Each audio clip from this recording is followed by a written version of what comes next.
This is the Random Nontendo Podcast, episode 27 for July 25th. I'm your host, Kevin. I think it's 28. And I don't think so. It is.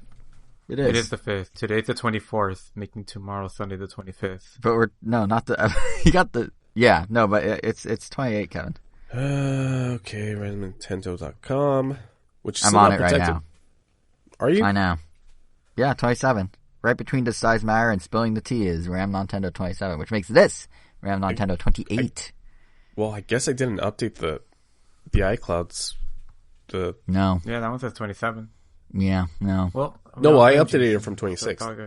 Well, uh-oh. I don't know. Blame Tim Apple. Are it's they fine. Just blame Tim Apple. Nintendo? I have they're misnumbered somewhere.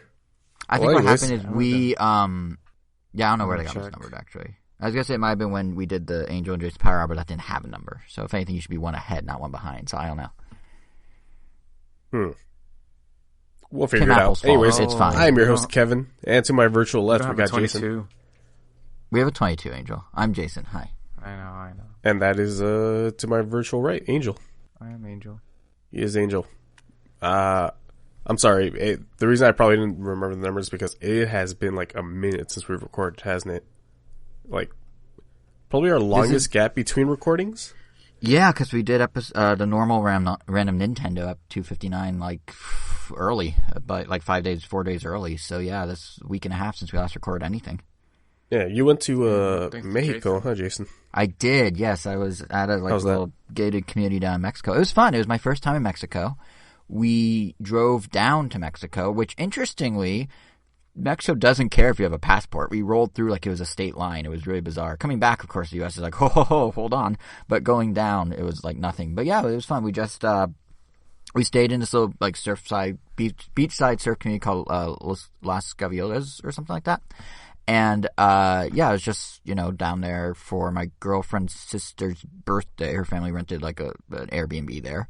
And we just like hung out by the pool, hung out by the ocean, got dinner in the nearby town, like outdoors to be, relatively COVID safe, and then just came back a few days later. So it was really relaxing. It was, usually, I don't know, when you guys travel, do you travel more to like relax or to sightsee? You know what I mean? Like, are you more lounging or are you more like, I gotta see all the things, I gotta do all the things when you go somewhere new? I guess it depends on the place. I would much rather lounge than sightsee. What about you, Angel? It depends on the place. Okay. I would much rather lounge than sightsee. Wow, it's like there's an echo in here. But yeah, for me, the reason I ask is because for me, traditionally when I travel, I'm always like, go. I want to like see everything. Like I went, even when I went to like Japan with a friend a few years ago, like there were times like, I'm just going to hang out at this coffee shop for like 2 hours. I'm like, 2 hours, you can see like 2 temples. And I like ran off and did it. So, this was This is exactly why I went to Japan with a different group first. And then wait, I haven't gone with Jason. You haven't? Yeah, and you lied to me the first time. This is why I went with 2 different groups first and then eventually going with Jason. I mean, don't get me wrong. Like, if we like were to like go out for drinks, I wouldn't be like, "Oh, no time to drink. Must go see this or that." But yeah, I don't know. This was the first trip in a long time since I was maybe a kid, where literally the purpose of the trip was just to like sit and just relax. And like, there's a pool that was like right up against the ocean, and we were kind of like between the two, and it was really nice just for that like change of speed. But I kind of forgot that that's what vacation can be. Like, I'm so used to like going to places to see the places. I was like, oh yeah, I could just like relax and it's fine. So. Also, the internet down there was awful. Just throwing that out there. How long did it take to upload the Random Nintendo podcast? So, funny story about that.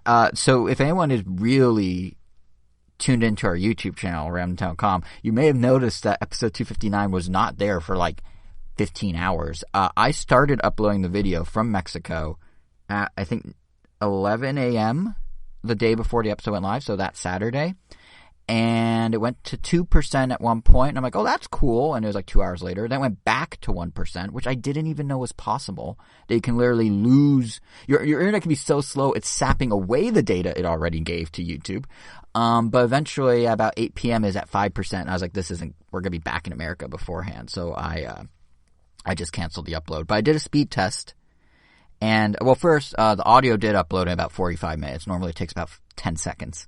So there's that. But I did a speed test, and the down was like 3 or 4, but the up was literally 0.00, which I, again, didn't know was possible. That'll explain it. Yep. So it was an interesting experience. But no, it was a nice trip, and the lobster down there is really good, as is the crab and fish. Because we were right on the coast. Like, we were kind of like a couple miles from Rosarito. So, right. Yeah, so that was Mexico. How were you guys when I was gone? Anything happened in LA? I've been to Mexico twice. Once to Ciudad Juarez, which, like, when I went there, was considered a place you didn't want to be in. And, like, the other time, I've been to my mom's hometown of Aguascalientes. Like, I've been to TJ plenty of times, especially as a little kid. Because my dad actually used to play, like, AA baseball down there. Wait, really? But I kind of don't really count, like, TJ because I was never, like, downtown. It was always some rundown baseball field. The tacos down there, though, 10 out of 10. I remember we went to this one, like, taco joint, and one of the cooks would grab, like, a scoop of meat, launch it in the air with his left hand, and then with his right hand, he would, like, slap the scoop while it was still suspended in the air with, like, a tortilla. And I just thought it was, like, the coolest looking thing. He Benihana it, basically? Yeah, I guess. And like, man, TJ's weird. And, like, in the same like, little taco joint, I saw one of my dad's teammates open up a bottle of Coke, like, the Mexican Cokes, using the top of his eye socket. And, like, I've always wanted to learn how to do that, but, like, the guy had no scarring. But yeah, he was just like, oh yeah, you need this open? Here. And he would just plop it on his eye. And yeah, and that's how he... TJ story I think I've ever heard. That's crazy. Yeah. Yeah, we didn't have quite the Benihana eye-popping bottle experience, but the first night we were there, we went to a place, I guess shout out to this random little restaurant for anyone who's going down the toll road that goes along the coast. Charlie's Place, and that's spelled Charly, not I-E, which I didn't know was a way you could spell Charlie. But anyway, yeah, it was like kind of like a dive bar / restaurant, but they had live music and karaoke, and the live music back to karaoke, which was interesting. Like the guy in bongos just playing along to anyone that was singing. But they kept doing this thing. It was like very American. Like they were showing like Wheel of Fortune in there and like some other stuff. And there were a bunch of, I think, expats that were there. But they kept saying every 10 minutes, Charlie's Place, we're open 7 days a week. Come on down anytime, any place, have any drink you want. And we're just like, why do they every 10 minutes feel the need to say that? And they kept saying, we were there for like an hour and a half, and they said literally on the clock, like on the dot every 10 minutes. It was very strange. But food was pretty good. So if you need like just traditional tacos, Charlie's Place. Off the D1 or 1D. That's the freeway, I think. That reminds me of the last day that we were in Japan when I think we were souvenir shopping, Angel. There was a section of that like store that we were in that every 5 minutes would have like this recording of a man speaking English like, welcome to Tokyo store.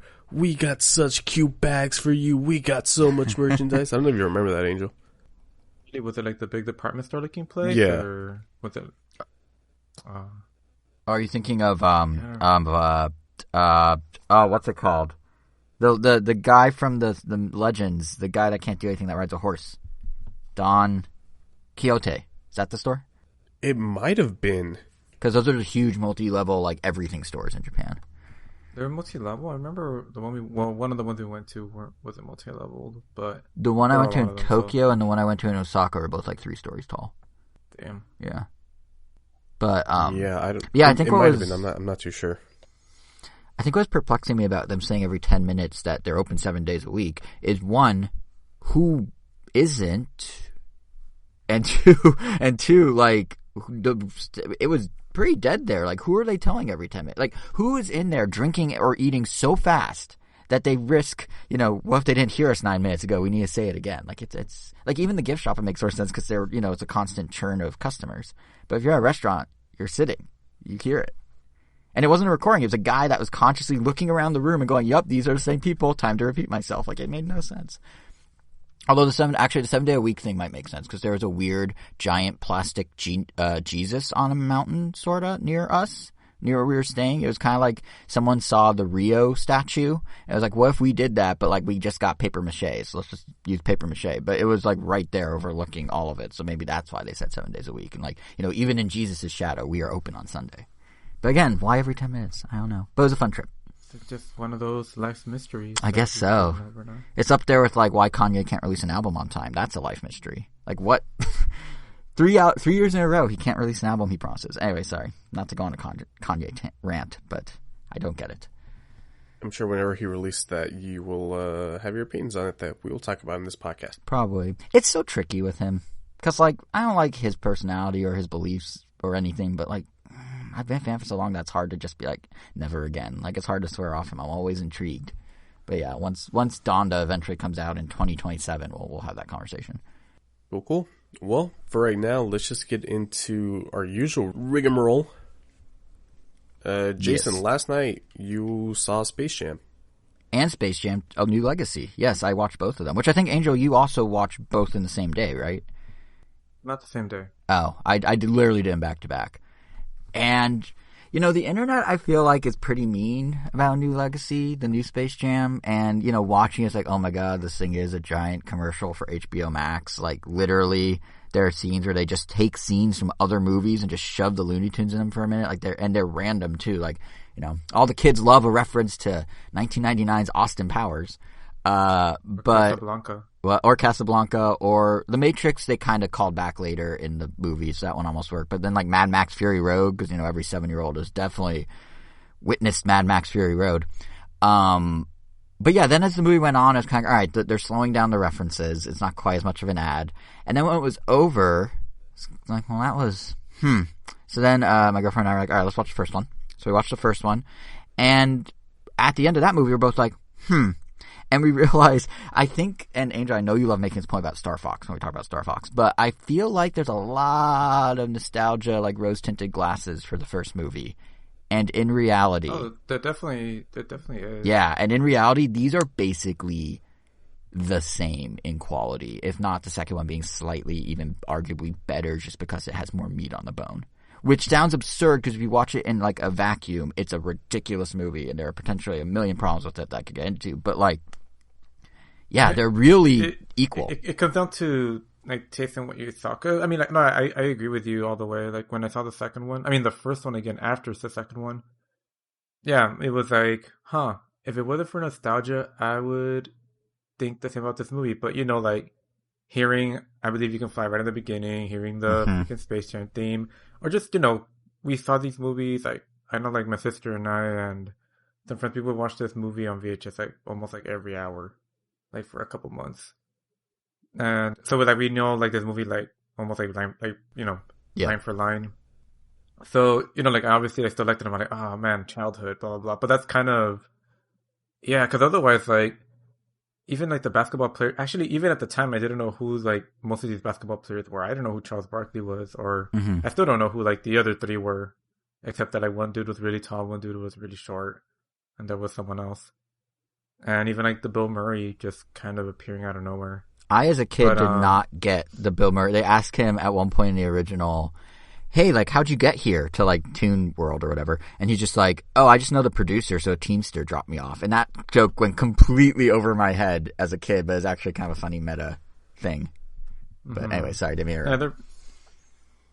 No, but yeah, I mean, I think, personally, just because, and this is 100%, you know, like, if you're a kid growing up watching the new Space Jam, it's gonna, you know, have the exact same impact that the first one had on us. Because, I mean... See, that's where I disagree a little. Because I think... Oh, all right. I think Space Jam 1 was very much a unique product of its time. It was the first, you know, time that they... Or among the first... It was the first Warner animated project, I think. Like, the animation studio itself. And it was one of the first times that, like, the Looney Tunes did something in the real world in a way that now we see the Smurfs and now the Chipmunks and all these other ones do, where they're combining, like, you know, real world and cartoon. Obviously, Who Framed Roger Rabbit being the other one, but that was like a whole nother league, and that was like a decade prior. So this was like the first for that era of that, I think. And at the time, you also had Michael Jordan at like a peak of frenzy that LeBron, maybe he's reached with kids. I don't know. I would argue maybe Kobe reached it more than LeBron even. But, you know, everyone always goes like Kobe.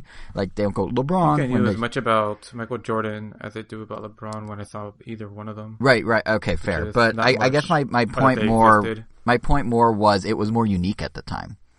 Like, this one... And I think that's the difference between why the first one had such a simplified plot. Like, there's literally no plot in the first one. It's like, oh, the Looney Tunes need help. Here's some basketball.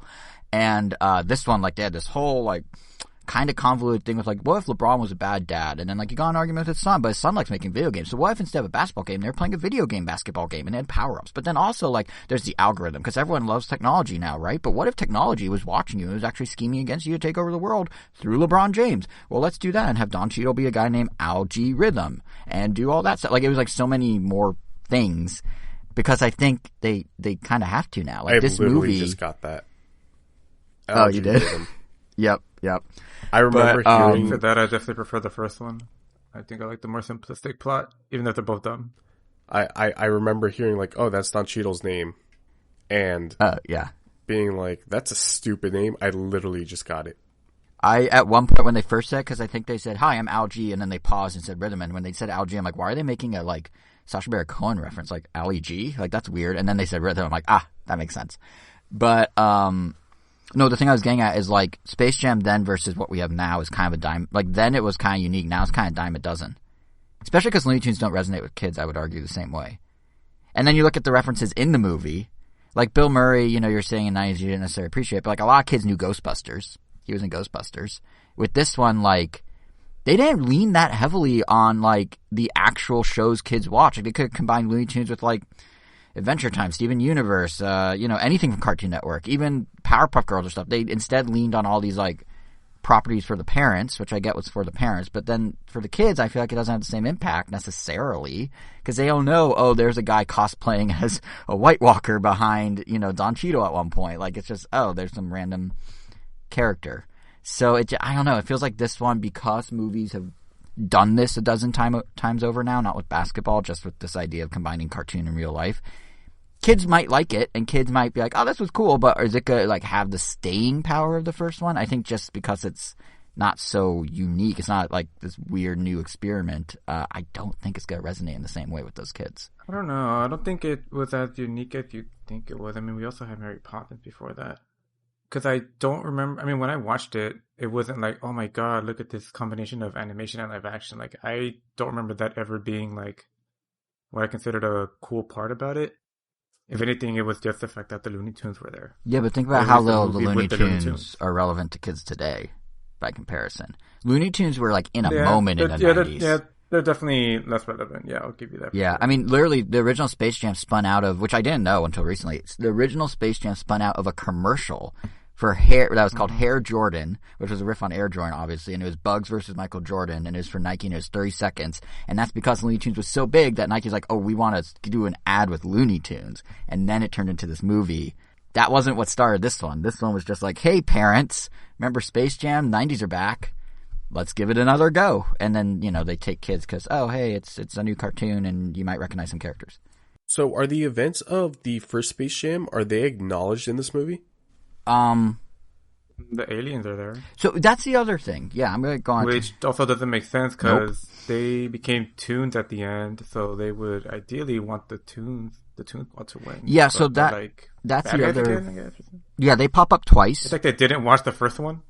I mean, literally, they didn't because they pop up twice, and they pop up just literally full screen with no explanation, no, like, it's not an Easter egg. It's not like a, hey, remember these guys? They just show up on the screen. They don't even talk. They're just there. Like full screen, like just center screen. They literally take a moment so we could see them emote. Yeah, and that was it. It was really bizarre. And they look straight out of, it looks like they just were like up-res from the 90s one. They didn't even like fit with what was going on. Like everything's 3D at that point except them, which are still 2D. But that's kind of the thing with the movie in general for me is I feel like, and there were some of these in the first one, but it was a little more subdued. I feel like the attempts at references and everyone complaining about it being, you know, an HBO Max ad, that felt a little stronger to me in this one. Like it really did seem like there was like, do a reference for a reference, opposed to like trying to combine it with the movie or make it like something about the movie. Because like they literally, and you could go either way on this. Some of them I thought actually worked kind of well, but they literally just spliced in footage from other Warner movies and then inserted the Looney Tunes into it. And the idea was the Looney Tunes all kind of left Toon World when the Warner Brothers serververse, which I don't even know what to think about that. But, when the Warner Brothers serververse took over, the Toons all went their separate ways.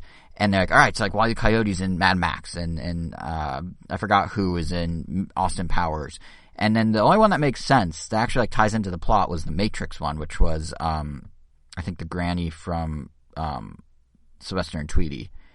And they do reference that later. But the other ones were just like, what if we just shove Wile E. Coyote in Mad Max for a minute? It did get a good TNT joke, but like, what? It didn't like do anything. Like, at least in the first Space Jam, rewatching it, every character they reference ended up being on the Toon Squad or doing something that you see why they brought them into the fold. This one, they're just like, let's just go through a Rolodex of our properties and just shove them in for a second and then move on. And some of them, like the Matrix one worked. The TNT gag was kind of good. Casablanca was really random, but it just felt, I don't know, it felt more forced in a way because it didn't like connect back. It was just kind of like, hey, remember this movie? Hey, remember that movie? Hey, remember the next movie? And they did it like 5 times over. Funny, like you say that, and then, like, I guess like for that reason, I thought it was like even more like surprised that I guess they even bothered to tie in Taz's world flipping ability. They're like, oh, they actually established something, like that he did once, like for no reason. But yeah, it was just so strange how they like. And then and even characters that were relevant. So, okay, they do, Wile E. Coyote's in Mad Max. That's their excuse to show Mad Max and get him back on the Toon Squad. Fine, whatever. But then they do this extended scene with Lola Bunny trying to become an Amazon just because they wanted to recreate the Wonder Woman 1984 like Amazon trial in animation form. And it was really cool. They did it like a comic book, so it actually like has page turns and stuff. But I don't know what the point of that was, besides to go like, hey, remember when Rosario Dawson voiced Wonder Woman? Because here she is doing it again. Like, I don't understand what that was. It showing that she's a driven character? Because, like, I mean, they could show that just through her actions with the team. Like, I don't know what it was achieving exactly. It was just like a 4-minute long Wonder Woman reference, music and all. And then I guess they're like, hey, do you feel like that? Check out Wonder Woman now on HBO Max. But, like, I don't really, like, it just felt shoved in. It was really bizarre. And the first one, I think, again, I think because it was smaller scale, anything they did reference, like, had to be directly referencing the plot and tie into the plot. And this one, they were just kind of like, we have a lot of properties. Like, there are like 3 Harry Potter references. One was a gag, but then they just kept randomly doing the music cues. Like, remember Harry Potter? Hey, remember Hogwarts? Yeah, we own that. Which I think is where it separates from like Lego Movie or something, where Lego Movie, they did a bunch of references, but then like within those references, they did the whole Batman stuff, but they had like a character arc for Batman and that sort of thing. This was just like boom, boom, boom, little like, remember this, remember this, remember this, and then they moved on. And for a lot of kids, they maybe don't remember half of them, which makes it even weirder. So, I don't know. That was my thought on that, though. I mean, Angel, did that bother you in the same way, or were you kind of whatever? I was kind of whatever. None of that stuff ever bothers me. Yeah, fair.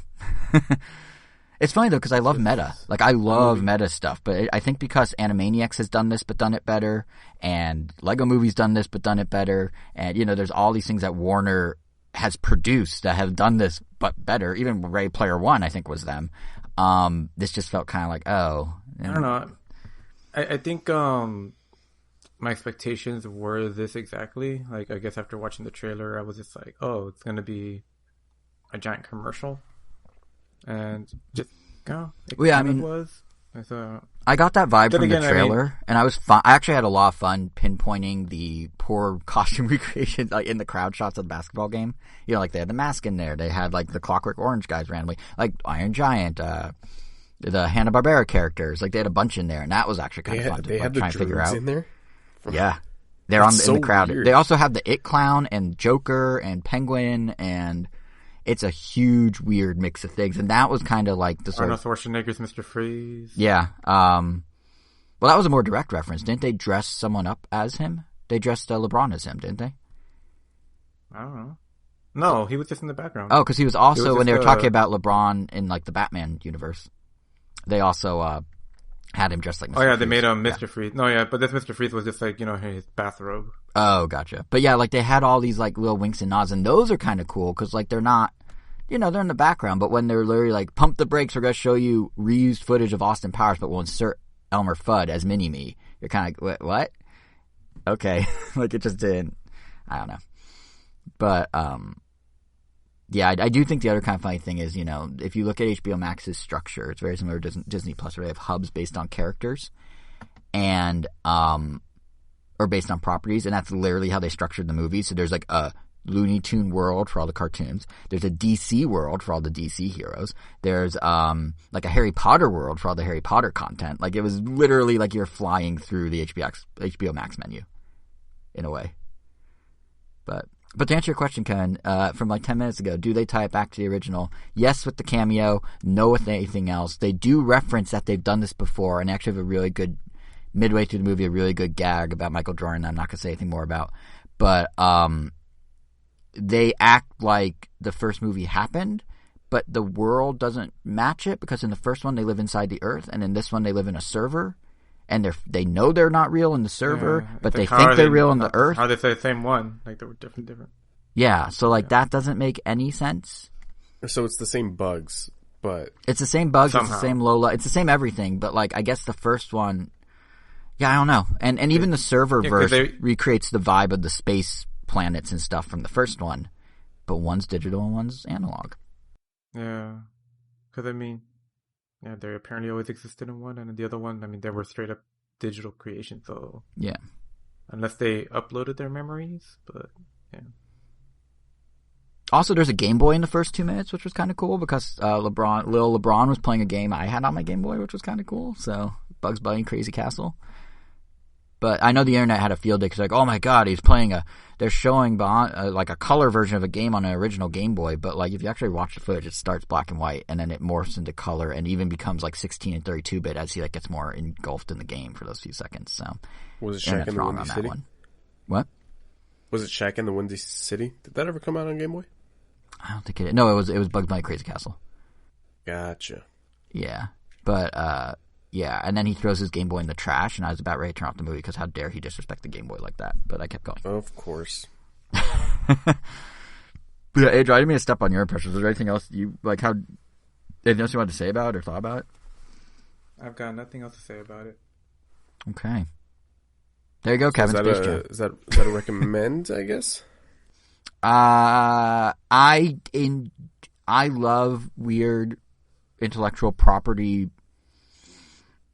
fests like this, so even though I had issues with it, I still enjoyed watching it just for that. And it's fine if you have a couple hours to burn and you're just curious to see what they could do with Space Jam. It's fine.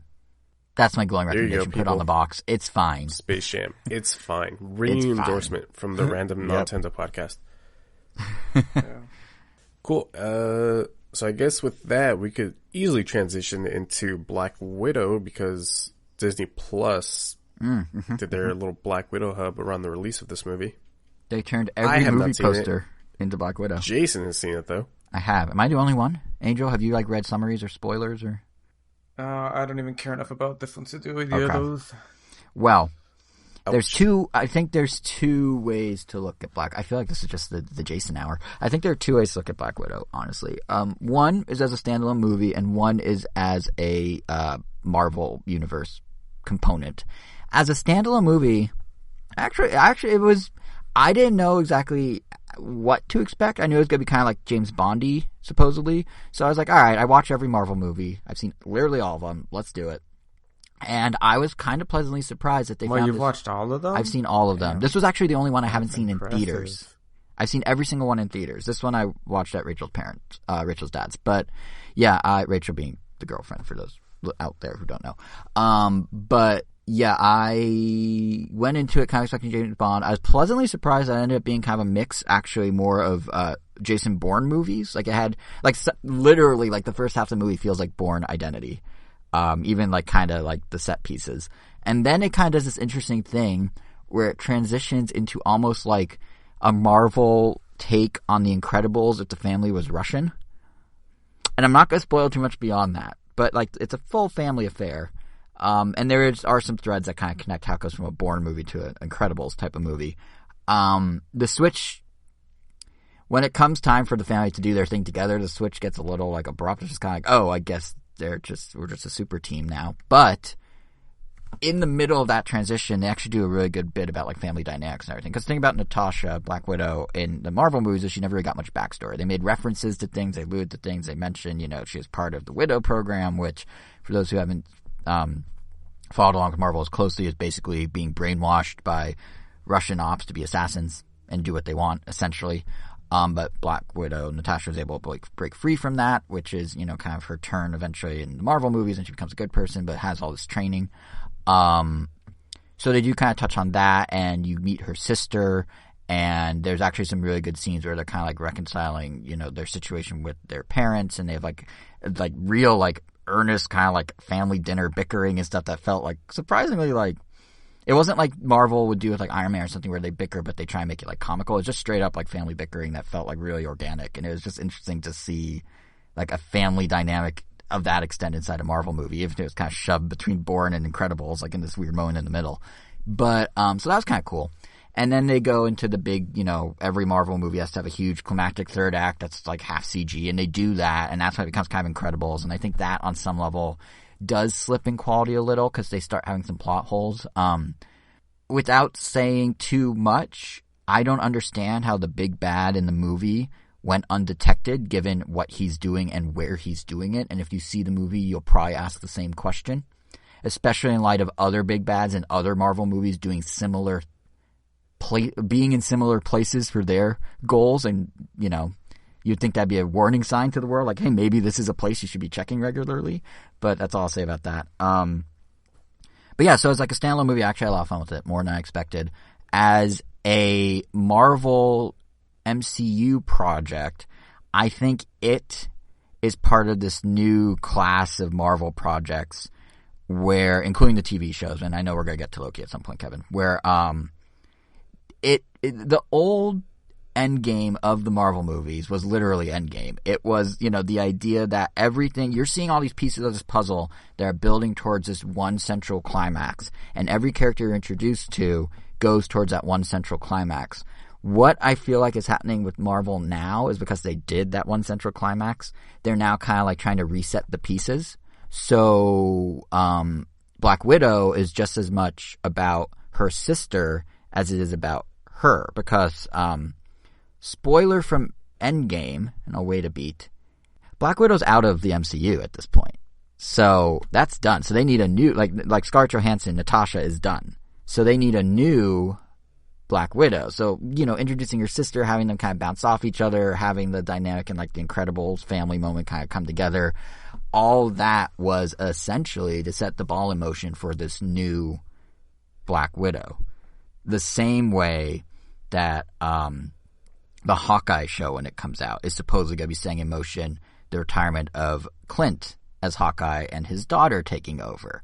Or how, and this is what we're going to probably talk about next, how Loki is essentially explaining how you can do a multiverse without having to retcon any of the original MCU. And then introduces another Loki.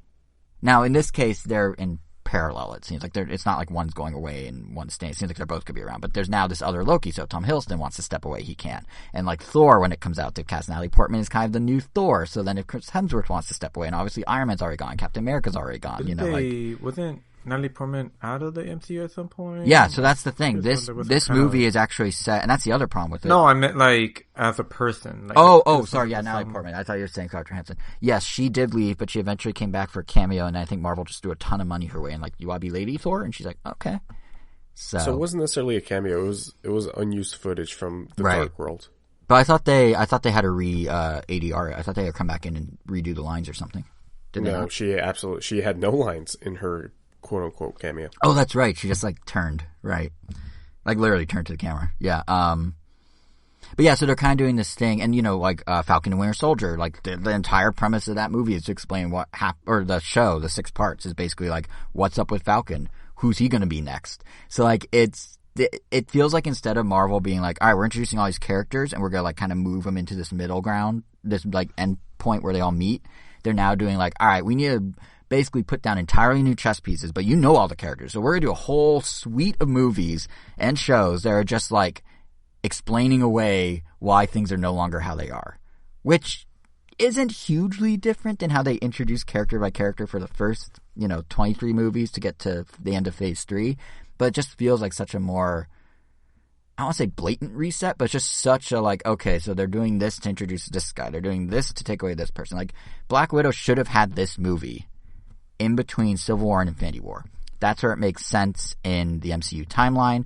I honestly think if they did some of the stuff she did in Infinity War and Endgame, like the weight of it would have been stronger because you learn more of her backstory here and understand some of the choices she makes there in an even deeper way than just she likes her friends. But, yeah, I don't know. It just, and I realize there's all sorts of politics of why Black Widow didn't happen. The old Marvel head didn't want to do a female-led movie. He thought it wouldn't work, et cetera, et cetera. But, nonetheless, because it's so far removed, but now kind of going back and filling in gaps, it really felt to me like it was them just setting up the new Black Widow. Just like Loki, I think. And Kevin, I'm curious about your thoughts because you watched it too, but it kind of feels like Loki was just saying well, here's how the multiverse is possible. That was kind of its whole purpose. Versus being a show about Loki. Okay, well, in that case, our Black Widow. Yeah, so that's Black Widow. It's enjoyable. Down. I enjoyed it, yeah. Enjoyed it, all right. Enjoyed it. Better than It's Fine. I saw Better Than It's Fine. Loki, something that I did see, and that you saw, and Angel, I assume you read or saw. Yeah, I watched an explainer video or something. Okay, you watched an explainer video. It's better than usual, I guess. Than just watching. You didn't just skip to the end. Yeah, this time I got a detailed overview of everything. Probably more than I needed because they also did deep dives into see this character right here. They had a whole arc of this in the comics and blah blah blah, and here's everything you need to know about the main villain and blah blah blah. Yeah, 20 minutes of that. And do you think, Kevin? Should we preface this? Is this going to be a spoilery discussion of Loki? I feel like it might tread there pretty quickly. Well, before you say my that, notes, would you just say would you recommend it? Okay, then yes, Kevin. Then you go first, and I'll bite my tongue. Would I recommend it? I mean, I think out of the 3 Disney Plus series so far, it's definitely the best, but only because I think WandaVision and Falcon and the Winter Soldier fumbled their endings. Independent of those 2 shows, I think it was fine. High 6 to low 7, I think I'd rate the show. I know this is kind of a weird question to ask about these kinds of shows, just because it's would you recommend to a Marvel fan? But would you recommend any of these, or especially Loki, to someone that doesn't watch anything Marvel? Not that they dislike Marvel, they just haven't watched anything. If they're oh, I want to get into this universe, should I just start with Loki? I think. Or are you going to be no, you have to watch all these other movies first. Or if you don't have time for that, then yeah, this franchise isn't for you. Loki has a pretty good primer about where it starts. And even without the primer, I guess I'd be yeah, go. Even if you haven't seen it, yeah, go ahead and watch it.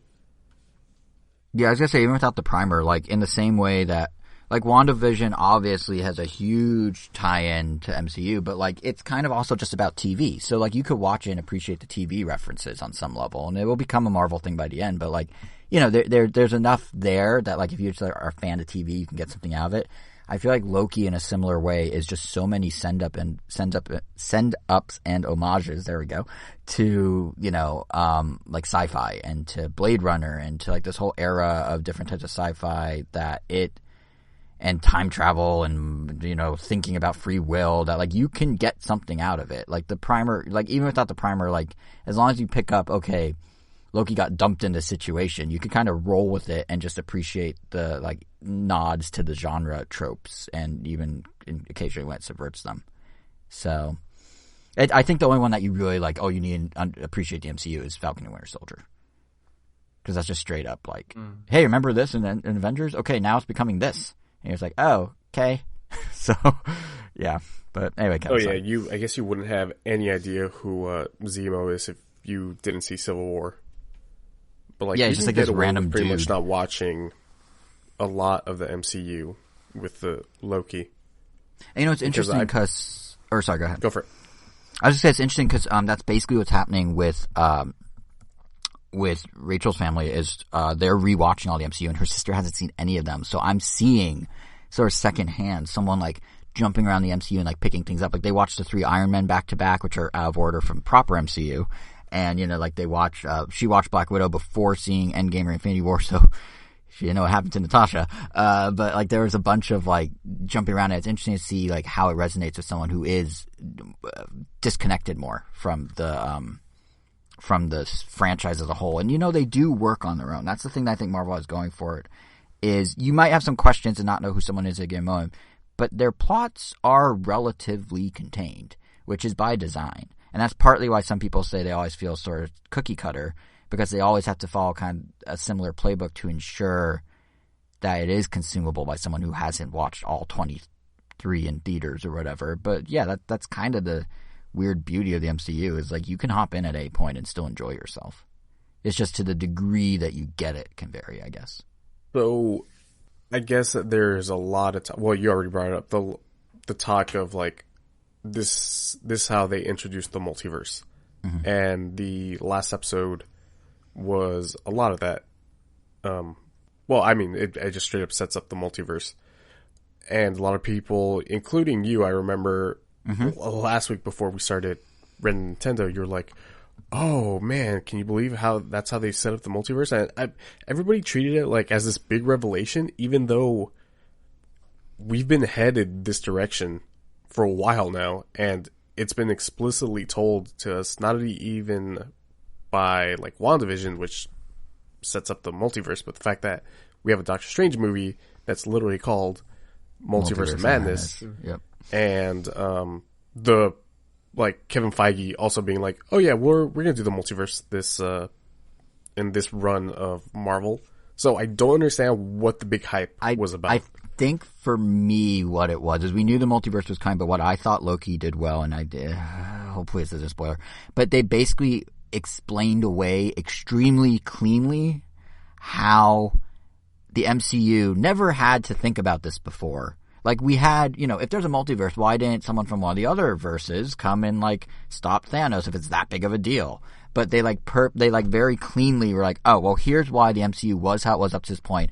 Here's how we're going to do the multiverse. But the way we're doing the multiverse technically allows us to now pull from anything else in parallel with the MCU and treat it as if it was always part of the story. Like they found a way to like walk that line where they're not retconning the MCU, but they're able to go beyond it. So for example, if they wanted, there were rumors in the 90s that Tony Stark was going to be played by Tom Cruise. If they wanted to explore that, hypothetically, and do a sister Iron Man series that had Tom Cruise, they can do that, leave the MCU exactly how it was, leave where the MCU is going in Phase 4 how it is, and then tie it in the future and have it be perfectly normal and no one go like, wait, but what about the other Iron Man? Like, how does this work? Like, that's what I thought they did really well. The implication that they're now able to basically take any Marvel anything, feed it in, do it separately, basically do what DC's been doing with like their standalone Joker film and stuff, and do it in a way that's still quote unquote canon. I thought that was just kind of cool, because I really thought what they're going to do is just be like, MCU was what it was, starting now there's a multiverse. But they basically retconned all of the MCU to have a multiverse without actually hurting the MCU or changing what it could be. That's a factor that I never thought about. That actually does make sense. But I feel like I heard none of that talk where, like you said, they essentially could retcon the MCU without necessarily like having to retcon it, which that is a cool idea. But I've heard none of that being discussed. I think I've literally only heard like, can you believe that, spoilers, they made 1 billion timelines? I think where I picked up on that wasn't can you believe they made 1 billion timelines? It was spoiler, Kang, not the Conqueror, the friendly Kang, whatever his name is, when they were talking about how there's all these other, what? He Who Remains. Yes, thank you. That's the name. But when he was talking about all the other, timelines and how there's some that are worse and some that are better, and then he like showed, and they showed, the tree of timelines and everything, and basically, I feel like, I don't remember exactly because it's been a few weeks, but I feel like at one point they basically showed, look, here's where we are, but then here's all the other stuff that's going on around us, just as like a tree. So it wasn't so much we're breaking into the multiverse now, it's like this Loki that we see on the show is breaking into the multiverse, but they're basically like, yeah, as everything was happening here, all this other stuff was going on everywhere else. You guys were siloed off, you didn't know. And I think that was kind of, to me, where it was like, oh, so they could do all this other stuff, have it come in later and not have it hurt anything they already did. Because they're basically like, you were in a tunnel, and now that tunnel is, you got through the mountain, you're outside again. You could see, like, things around you again. That's kind of how I interpreted it. I mean, yeah. That's pretty cool. Yeah, it's a cool concept. It's a clever way to really sidestep a lot of the, because I mean DC's basically doing it too. Like I was saying with Joker, like they're doing, we have the Batman, but then we also have like the Batman and Flash. That's a different Batman than the Batman, and then we're gonna bring back Michael Keaton as Batman, and like they're all doing, everyone's doing multiverse, everyone's Spider-Versing. I realize, it came from the comics first. It's not like Spider-Verse did first, but in the movie world, everyone's Spider-Versing. But it's just interesting how they're all taking different approaches, and Marvel just seems the most like consistent with their storytelling. Yeah. So, who did it first, as far as I know, in movies? Ninja Turtles. No one ever talks about that. Did they? When did they do a Ninja Turtle? Oh, wait. Yeah, they did. In like the mid-2000s, right? Oh, yeah. I am actually Turtles Forever? pleasantly surprised that you know. I think you told me. Yeah, you told me before about it. Multiverse movie. Turtles Forever was awesome. I mean, if you want to get nitty-gritty, 2003, Nintendo did it first with Mario Kart Double Dash. You have Mario and Baby Mario next to each other. Like, how's that possible? So, credit where it's due. It was Nintendo. Was that really the first time that I know. I'm kidding. Huh. Well, aside from that, we actually didn't talk too much about the show. No, not yet. Owen Wilson absolutely stole the show for me. Mm-hmm.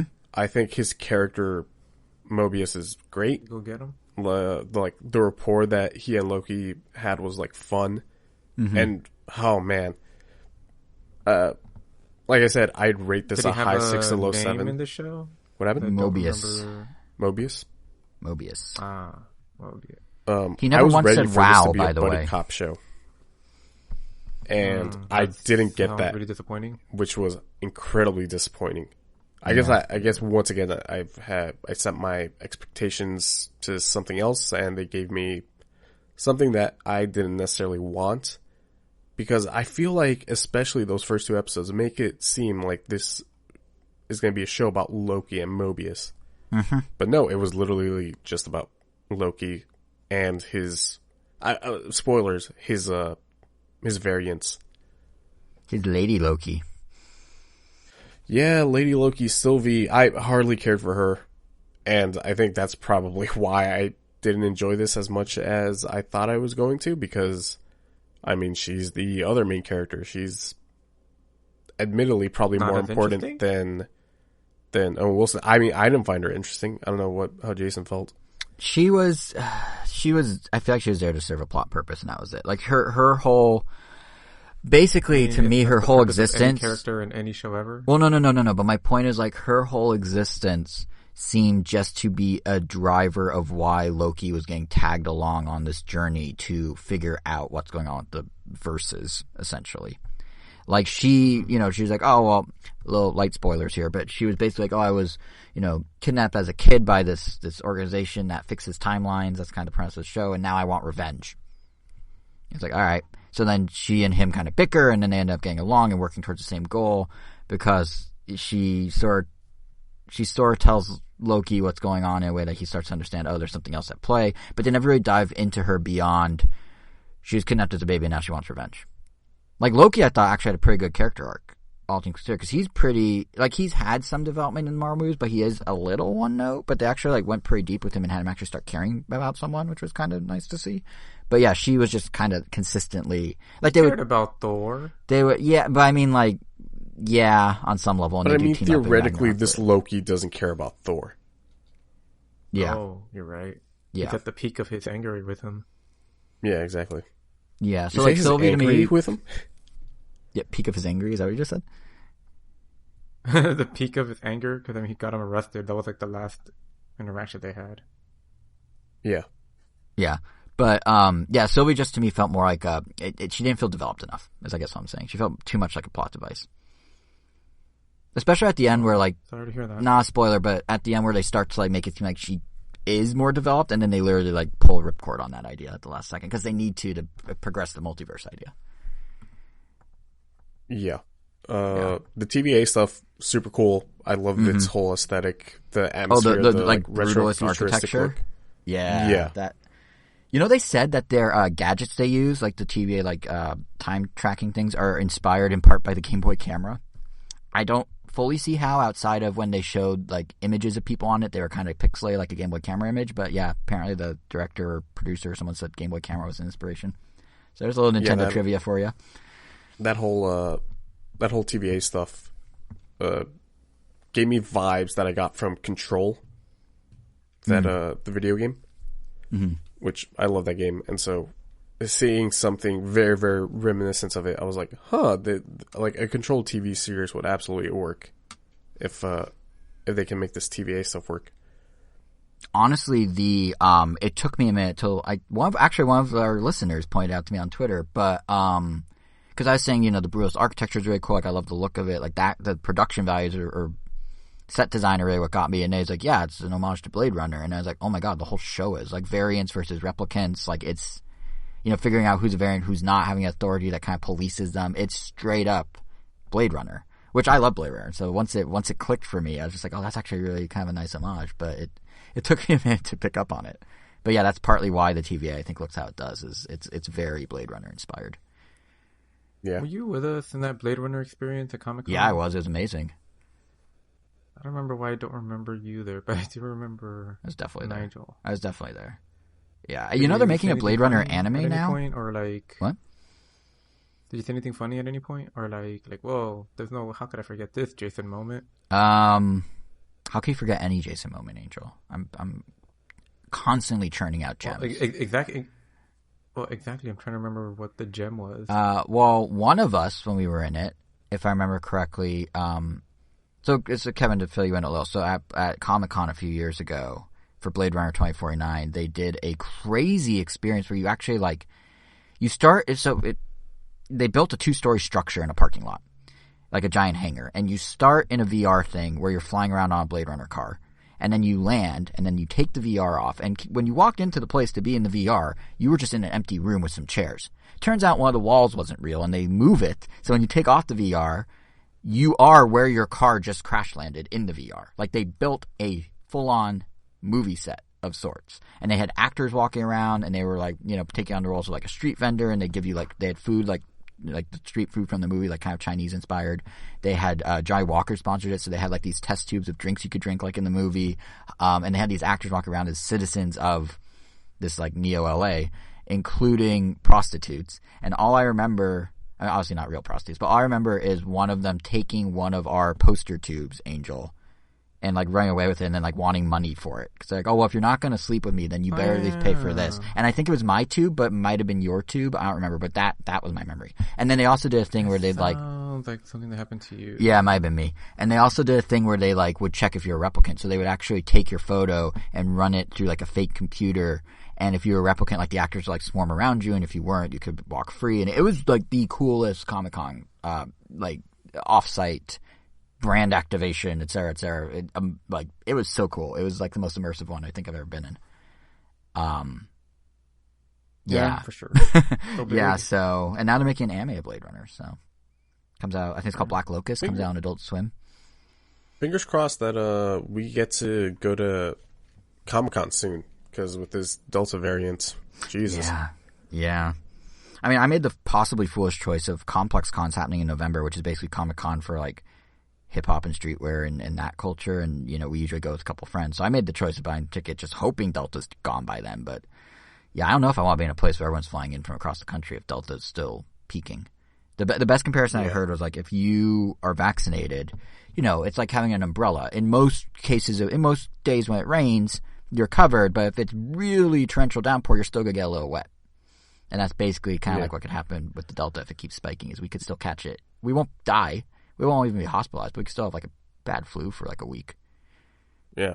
Bi-weekly SoCal COVID update might have to make a return. Yeah. So, but anyway, guess that Loki. Will be it for Loki. Yeah. I feel like we sort of went on a weird Blade Runner tangent. Was there anything else you wanted to say? No, I think I got some of my notes, my points across. I do think it's interesting. Or Angel, what were you going to say? Sorry. No. Go. Finish your thought. I was just saying, I do think it's interesting that it was the inverse of many Marvel things, where I was talking about how like Black Widow, the third act was like this big climactic like fight, and we were saying how WandaVision devolved into that, and this one, like the big action was like in the middle, and then the ending was just talking, which was very un-Marvel, which was kind of refreshing. Yeah, I did like how intimate that last episode was. Yeah, and I don't know, like, if I'm totally into the hamminess of the bad guy, Like, or he wasn't even necessarily a bad guy, but the hamminess of the guy, like, it worked, but it, like, kind of kept going. I was like, okay. But, like, conceptually, having them end the show like that, or at least the season like that, and not the way that every other Marvel thing has ever done it was a nice change of pace. And I'm hoping as Marvel gets more comfortable doing these shows, we start seeing, and these different versions of themselves, like even animated stuff. They have What If coming out in a couple weeks, which is MCU canon. It ties right into what just happened in Loki. But if, I'm hoping they start experimenting more and getting more comfortable telling stories different ways than just always trying to follow the same structure. So Loki gives me hope in that regard. And there is going to be a season 2 already confirmed. Yes, which is interesting because I really didn't expect that. Yeah, I thought they were supposed to be like 6-episode, self-contained thingamabloppers. Yeah, me too. Also interesting, though, kind of to show just how everything's kind of changing up in the Marvel world. Not a spoiler, I won't say what happens, but the stinger at the end of the credits of Black Widow is not for the next Marvel movie, it's for a Marvel TV show. So they're really crossing the streams now. And actually not only ties in with the next Marvel TV show, but also with one that's already happened. So it's interesting how it's all one big story now. It's not like siloed. They originally said you can get away without watching the TV shows and still watch the movies, but you'd appreciate it more if you were into the shows. I think they're slowly dropping that when they realize just how big Disney Plus has become. Because it's all very intertwined now. Yeah, well, cool. And on that note, due to some audio technical difficulties, it's always got to be something with our recordings. We're going to have to end this episode a little prematurely. I'm going to have to wax poetic about Chainsaw Man some other time. But yeah, that'll do this episode of Random Nontendo. Next week, we will have a brand new episode of the Random Nintendo podcast, which I have no idea what we're talking about. I'm going to assume Skyward Sword and something else. I don't think any of us bought Skyward Sword, actually. Did anyone buy Skyward Sword?